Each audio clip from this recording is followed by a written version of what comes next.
बुधाय जोहार, जय संविधान। मित्रों, आज मैं फिर महादलित आयोग के रिपोर्ट के साथ आपके बीच उपस्थित हूँ। हमारे बहुत से साथियों ने कहा कि बबन रावत जी, आप विभिन्न सार्वजनिक पदों पर रहे हैं, आपने जो समाज हित में कार्य किया है उसका मैसेज समाज में जाना चाहिए। दूसरी तरफ हमारे विरोधियों ने कहा कि बबन रावत जी विभिन्न आयोगों में रहे हैं लेकिन समाज के लिए उन्होंने कोई काम नहीं किया। तो मैं दोनों शुभचिंतकों के लिए अपनी उपलब्धियों को यहाँ रखने जा रहा हूँ। बात 1995 की है। कांशीराम साहब से वैचारिक मतभेद होने के बाद हमने दलितों में दलित, हाशिए के दलितों के लिए, जिनका नाम हमने महादलित रखा, और महादलितों के लिए एक संगठन बनाया, महादलित विकास मंच। उसका उद्देश्य था दलित आरक्षण का वर्गीकरण। बिहार में महादलित आयोग मेरे संघर्ष के बाद तो बना, लेकिन आरक्षण का वर्गीकरण नहीं हुआ।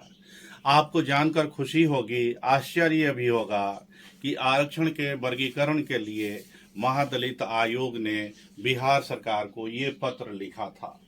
यह पत्र लिखा गया था 26 मई 2008 को।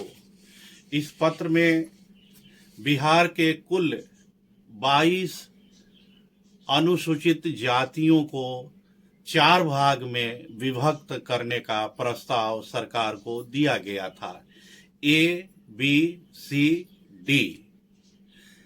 इस बीच में बिहार सरकार के खिलाफ कुछ लोग पटना उच्च न्यायालय में गए और वैसे विरोधी लोगों का कहना था बिहार सरकार शेड्यूल कास्ट को बांट रही है, जबकि संविधान में ऐसा प्रावधान नहीं है।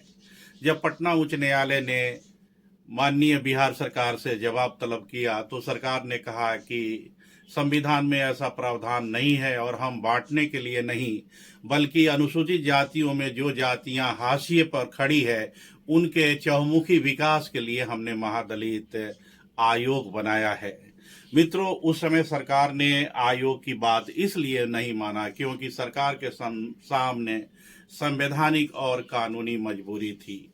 लेकिन जब 1 अगस्त 2024 को भारत के सर्वोच्च न्यायालय के 7 जजों के संविधान पीठ ने यह फैसला सुना दिया कि शेड्यूल कास्ट और शेड्यूल ट्राइब के आरक्षण का वर्गीकरण किया जा सकता है और यह सवाल राज्यों के सरकारों पर छोड़ दिया, तो मैं आज अपने इस वीडियो के माध्यम से बिहार सरकार से यह मांग करता हूं कि माननीय सर्वोच्च न्यायालय के आदेश के आलोक में बिहार के अनुसूचित जातियों को विभक्त किया जाए ताकि समानुपातिक रूप से सबको आगे बढ़ने का मौका मिले।